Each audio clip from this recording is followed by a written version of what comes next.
రైల్వేలో రీసెంట్గా 9,000 ఉద్యోగాలు పడినాయండి. Technician grade 1 and grade 3. ఆ విషయం చెప్పేశాను ఆల్రెడీ. ఫ్రెష్గా ఇప్పుడు 4,600 పైన ఉద్యోగాలు పడ్డాయండి. ఆర్పిఎస్ఎఫ్ అంటాం, రైల్వే ప్రొటెక్షన్ స్పెషల్ ఫోర్స్. ఇక్కడ కానిస్టేబుల్ ఉన్నాయి, ఎస్ఐ ఉన్నాయి. కానిస్టేబుల్ ఎక్కువ ఉన్నాయిలేండి, 4,000 పైన. ఎస్ఐ 400 పైన ఉన్నాయి. ఎస్ఐకి డిగ్రీ, కానిస్టేబుల్కి 10th క్లాస్. ఇక ఏజ్ అంటారా 18 to 28. జీతం కూడా బ్రహ్మాండంగా ఉంటుంది అండి. ఎస్ఐకి అయితే 35,000 పైన, కానిస్టేబుల్కి 21,000 పైన. అంటే స్టార్టింగ్ పే అన్నట్టు. తర్వాత లక్షల్లోకి వెళ్ళిపోతారులేండి. ఇక్కడ అప్లై చేసుకోవడానికి టైం అయితే మే 14th వరకే ఇచ్చారు. ఇక ఎగ్జామ్స్ సంగతి మీకు తెలిసిందే. ముందు కంప్యూటర్ బేస్డ్ ఉంటుంది, ఆ తర్వాత ఫిజికల్ టెస్ట్ ఉంటుంది.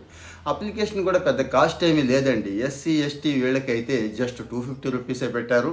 ఓబీసీ ఓసీ వాళ్ళకి 500 పెట్టారు. అది కూడా ఎగ్జామ్ రాసిన తర్వాత 400 రూపాయలు మన అకౌంట్కి మళ్ళీ వెనక్కి ఇచ్చేస్తారండి. అంటే సీరియస్